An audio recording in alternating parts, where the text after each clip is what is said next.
নমস্কার বন্ধুরা, আমি চন্দ্রা। আপনারা দেখছেন চন্দ্রাস কিচেন। বন্ধুরা, আবারও চলে এলাম এক অভিনব রেসিপি নিয়ে। আজকের রেসিপি ডিম চাপ। বন্ধুরা, আপনারা তো অনেকেই চিকেন চাপ, মটন চাপ করে খেয়েছেন, কিন্তু একবার এইভাবে ডিমের চাপ করে খেয়ে দেখতে পারেন। আশা করি ভালো লাগবে। এই একটা রেসিপি দিয়ে এক থালা ভাত কিংবা লুচি, পরোটা সব কিছু দিয়েই খেতে পারেন। কিংবা এই রেসিপিটা বাচ্চা থেকে বড় সবাই খুব পছন্দ করে। তাহলে চলুন বন্ধুরা, আজকে আমার রেসিপিটা দেখে নিই। বন্ধুরা, এখানে আমি 5টা ডিমকে সেদ্ধ করে নিয়েছি। নিয়ে ডিমগুলোকে আমি 2-8খানা করে কেটে নিয়েছি। আর নিয়েছি এখানে একটা পেঁয়াজ, 4 কোয়া রসুন, 6টা থেকে 8টা মতো কাঁচা লঙ্কা আর 1 টুকরো আদা। আর নিয়েছি এখানে 8টা কাজু বাদাম, আর নেবো 1 চামচ চালমগজ। এই দুটোকে আমি একটু শুকনো খোলায় ভালো করে ভেজে নেব। কড়াইটা আমার গরম হয়ে গেছে। এইবার চালমগজ আর কাজু বাদামটা একটু আমি শুকনো খোলায় ভেজে নেব।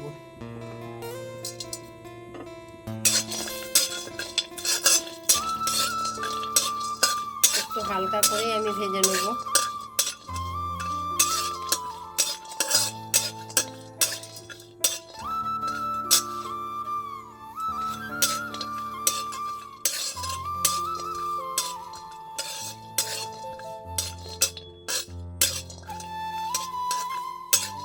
আমার এটা ভাজা হয়ে গেছে, এবার আমি নামিয়ে নেব।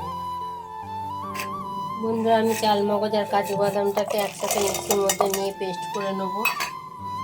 আর নেবো সঙ্গে 1 চামচ পোস্ত, নিয়ে আমি এটাকে পেস্ট করে নেব। আমি চালমগজ, পোস্ত আর কাজু বাদামটাকে পেস্ট করে বাটিতে ঢেলে রেখেছি। এইবার আমি নিয়ে নেবো পেঁয়াজ, রসুন, কাঁচা লঙ্কা, আদা একসাথে পেস্ট করে নেব।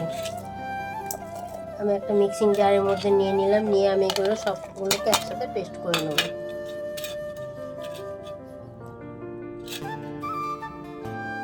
আমি ডিমগুলোতে প্রথমে আদা, রসুন, পেঁয়াজ আর কাঁচা লঙ্কার পেস্টটা ভালো করে মাখিয়ে নেব।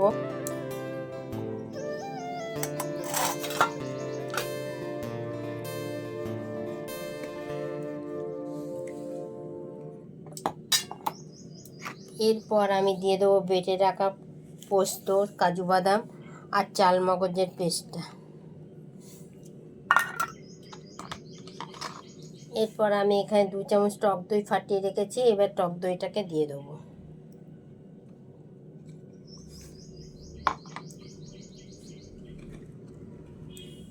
আর দেবো একটু সামান্য কেওড়া জল। আর দেবো সামান্য গোলাপ জল।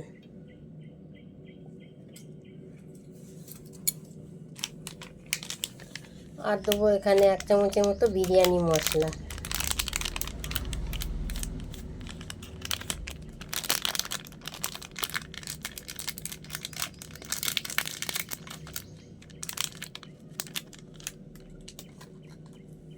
দিয়ে আমি সবগুলোকে একসাথে মাখিয়ে রেখে দেবো 10 মিনিটের জন্য।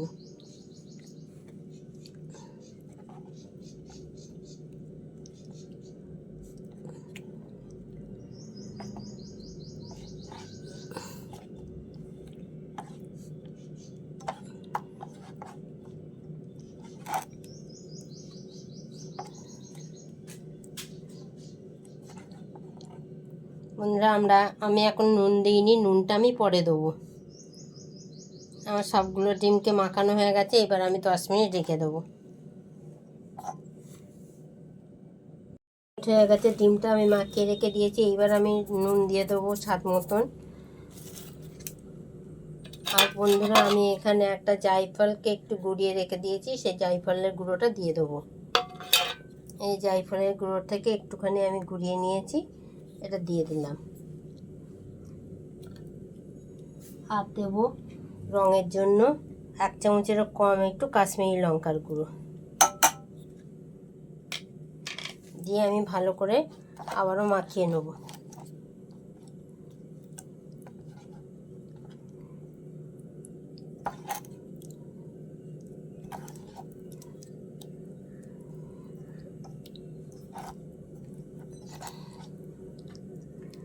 আমার সবগুলোকে মাখানো হয়ে গেছে। এবার একটা গ্যাসের উপরে কড়াই বসিয়ে তাতে সাদা তেল দিয়ে ডিমগুলো আমি প্রথমে ভেজে নেব।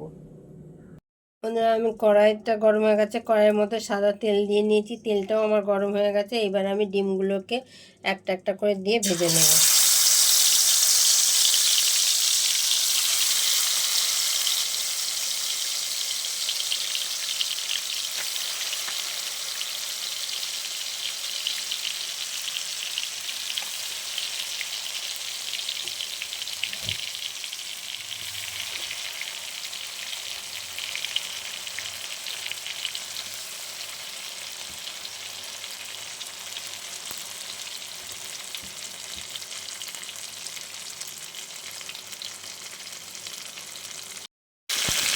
আমার ডিমের এক পিঠ ভাজা হয়ে গেছে। এবার আমি ডিমগুলোকে উল্টে দেবো।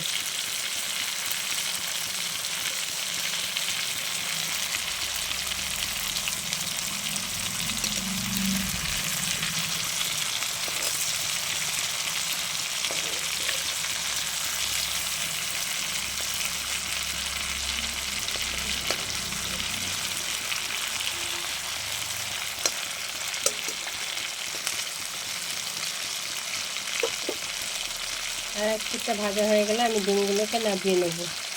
আমার ডিমগুলো ভাজা হয়ে গেছে। এবার আমি ডিমগুলোকে একটা একটা করে নামিয়ে নেব।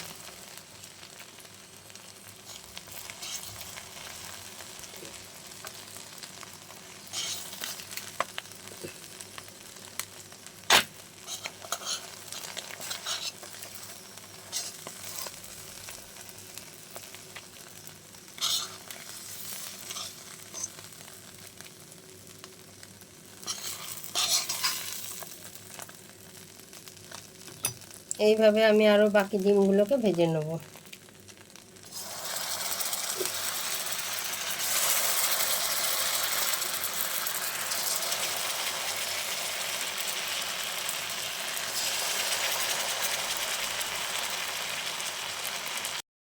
ভেজে তুলে নেওয়া হয়ে গেছে। এইবার থালায় যে মশলাগুলো ছিল সেগুলোকে আমি একটু দিয়ে কষিয়ে নেব, নিয়ে এর মধ্যে ডিমগুলোকে দিয়ে দেবো।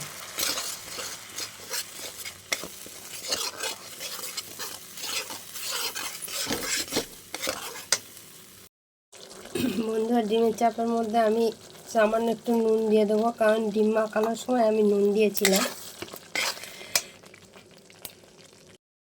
আর দেবো সামান্য এক ফোঁটা চিনি দিয়ে আমি এবার ডিমগুলোকে এর মধ্যে ভেজে রাখা ডিমগুলোকে দিয়ে দেবো।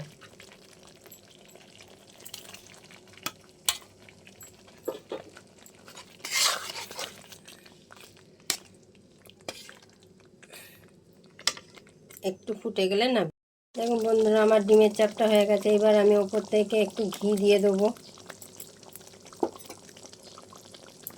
আর দেবো একটু গরম মশলা দিয়ে আমি 5 মিনিট চাপা দিয়ে রেখে দেবো।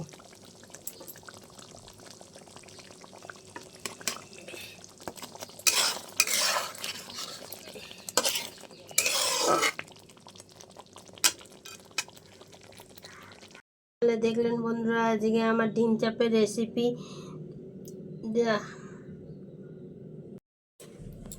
তো দেখতে পেলেন বন্ধুরা, আজকে আমার ডিমের চাপের রেসিপি। আজকের এই রেসিপিটা একবার হলো করে খেয়ে দেখতে পারেন, আশা করি ভালো লাগবে।